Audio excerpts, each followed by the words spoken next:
Hey guys, and welcome to this vlog about how Kate married all my clothes. Not all of them. Yeah, all Oh, of them. well, yeah. Okay. What did we leave out? No, we did everything. We didn't do shoes, actually. And we didn't do jewellery. So actually, we did a really shit job. This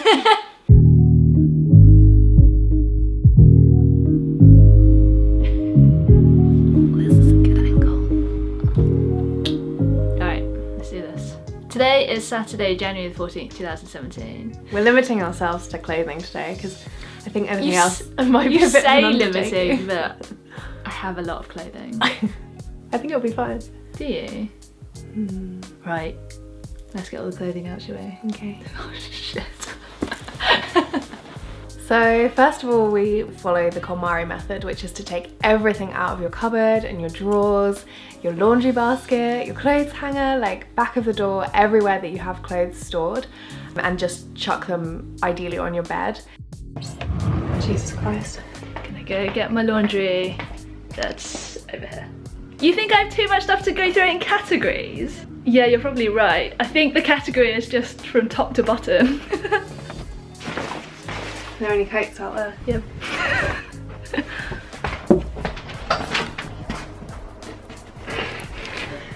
Holy shit.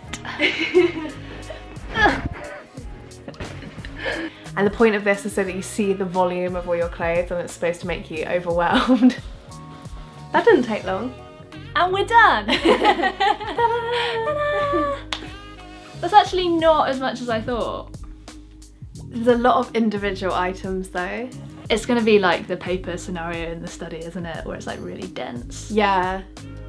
Yeah.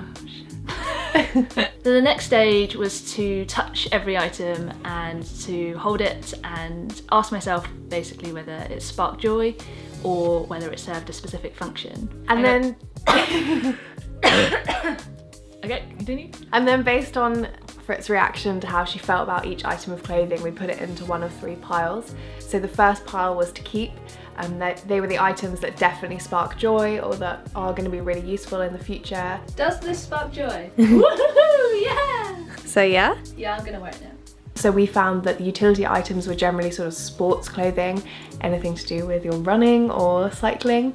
And then there was the discard pile. So that's the definite, no, this does not spark joy. You bought these for me, so... Oh yeah. No, I'm joking. And then the third pile is the maybe pile, which I feel like KonMari doesn't advocate having a maybe pile because sparking joy and not sparking joy is supposed to be quite obvious, but sometimes it's not.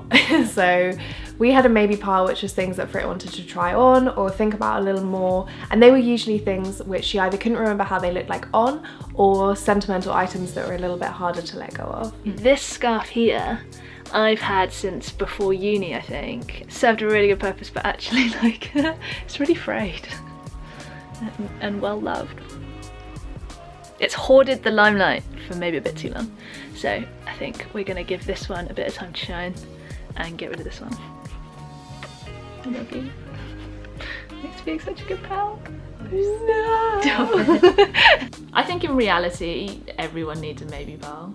The issue is when the maybe pile becomes bigger than the other 2 piles, but fortunately, I think the maybe pile was like the smallest pile out of the 3. Yeah. Yes. Okay, this is what the piles look like. So firstly, down here is the discard pile. That's my lovely put together art piece of hangers. This is the maybe pile. And then this is my yes pile, which is, I know, much bigger than all the other piles. But considering that this used to also comprise of that and that. Also, there might be more decisions made once we start putting it away. That is also true. Yeah. I'm gonna fold it all good. Okay, you're so excited, aren't you? Look at those eyebrows. And as with all my decluttering journeys, I stumbled across some really interesting items.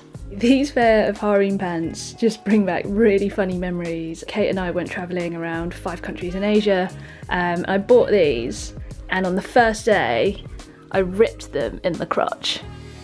So after that, I threw a bit of a tantrum about it. And now it's funny, but at the time it wasn't. Kate got really annoyed at me. A girl in the hostel just happened to have a sewing kit, and so I used it to patch up that hole in the crotch. but it ripped again, and yeah. Oh man, this beanie. I pretty much wore this beanie throughout my entire teenage years. I absolutely loved it, and I have a distinct recollection of my mum telling me that in this beanie I looked a bit like I was about to sell drugs. This t-shirt is a Matchbox 20 t-shirt. Matchbox 20 are one of my favourite bands in the world, and in 2008 I got to see them live in concert. I got this t-shirt from the gig, and ever since then I've found it really difficult to let it go. I think it's time. Bye. Be good. So then with the keep pile, basically we needed to put everything away. So Frit hung up everything that needed hanging up in her wardrobe, and KonMari recommends that you should hang up anything that feels like it needs to be hung up. I think she uses more eloquent language than that. So if I chuck you stuff that goes in the wardrobe. Yeah, okay.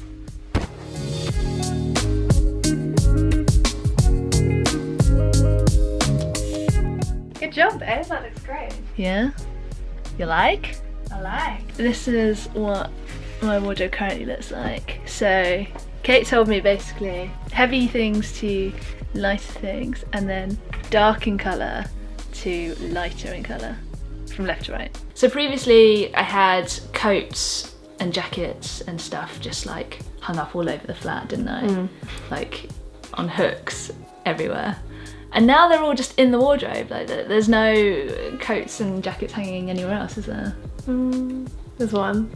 Yeah, but that's the one that I'm using today. Okay. God, allow me that one. Okay, you can have that one. So that's really cool. That's a significant improvement. So to get inspiration for how to fold KonMari style, I didn't have the book to hand, so we went on YouTube and we looked up Lavendare's videos, because she has some really useful videos about how to fold different types of items in a KonMari style. So we'll link her channel below and you can check those out if you need to. Oh, I'm not as good at it as she is.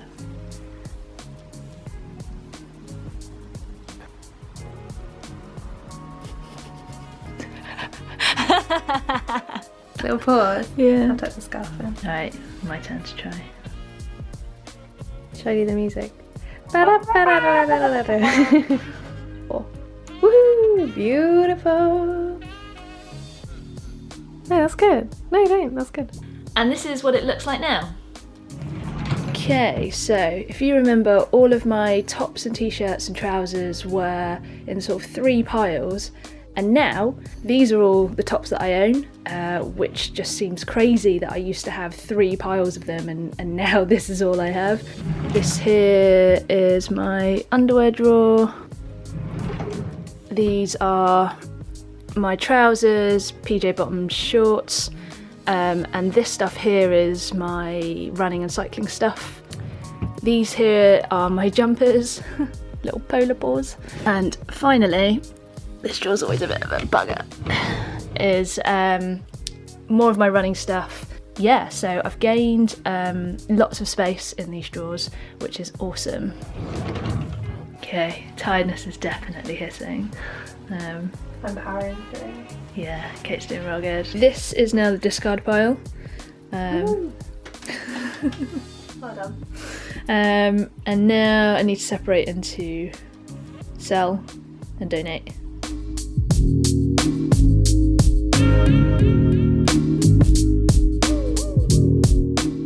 This one reminds me of travelling. Yeah.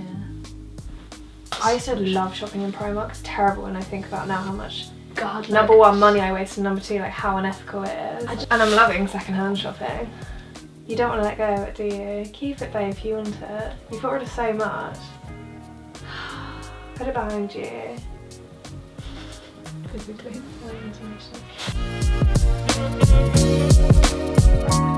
We have just separated everything into a pile for the charity shop and a pile to sell, and this is the stuff that's going into the textiles recycling. So now what I'm going to do, we basically have those 2 bags by Kate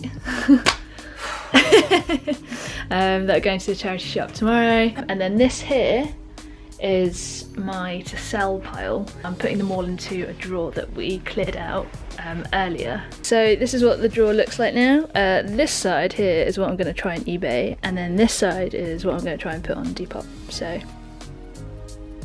2 charity shop bags. yeah. That's amazing. 2 massive bags full of stuff. Yeah. It's charity shop. This is what happens post decluttering. There was definitely a point today where I think we just went silent and just like got on with our tasks. Yeah. And I kind of want to help you and like guide you, but I don't want to be too overbearing. You're fine. Do you think that? Why? What do you think happened today? No, I think it was fine. I did great. All right, Rufus, calm down. Great chat. So as you can see, the tiredness set in. We just got hangry, but we finished everything, which is amazing. How did you find it?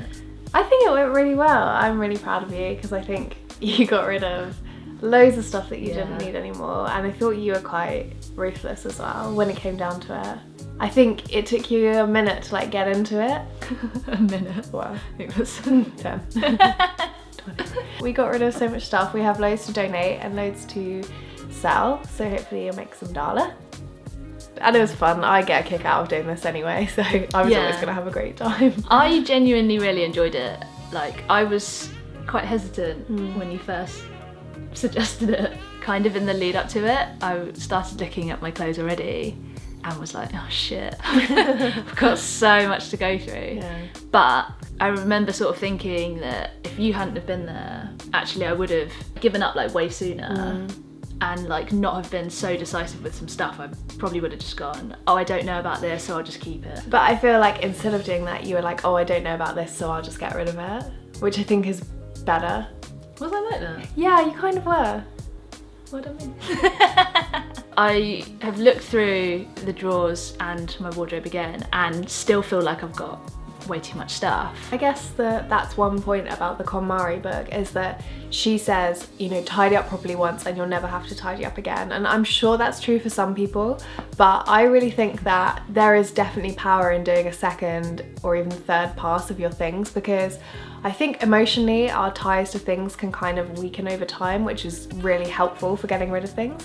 I guess that's the best thing about this method, is that you're focusing on what you want to keep rather than what you want to get rid of. And one final thing is that at the very start, the thing on the very top of the mountain of clothes that we pulled out on Frit's bed was this silk bomber jacket that she bought recently, and she loves it so much. I think she even put it on. And I said to her, like, that's what you're looking for. Like, that joy that item sparks inside you is kind of like your baseline indicator for what you should be looking for in all your items of clothing. Yeah. So I think a tip if you get stuck halfway through is to kind of keep that item aside and just be able to remind yourself of how that makes you feel. I have nothing further to add to that other than please subscribe. I'm going to be making way more videos about minimalism and decluttering. Every day I look around my flat, I just see so much stuff. But it's a really good exercise in being more intentional about what I keep, and also being more intentional about the items that I'm now buying. You've introduced me to two really cool apps. Minimalism and Mino, which we're both on. I will link to that down below. And the second one is Depop, where you can buy secondhand clothing. Yeah, although so far I've only bought on Depop, I haven't sold anything, so some minimalist.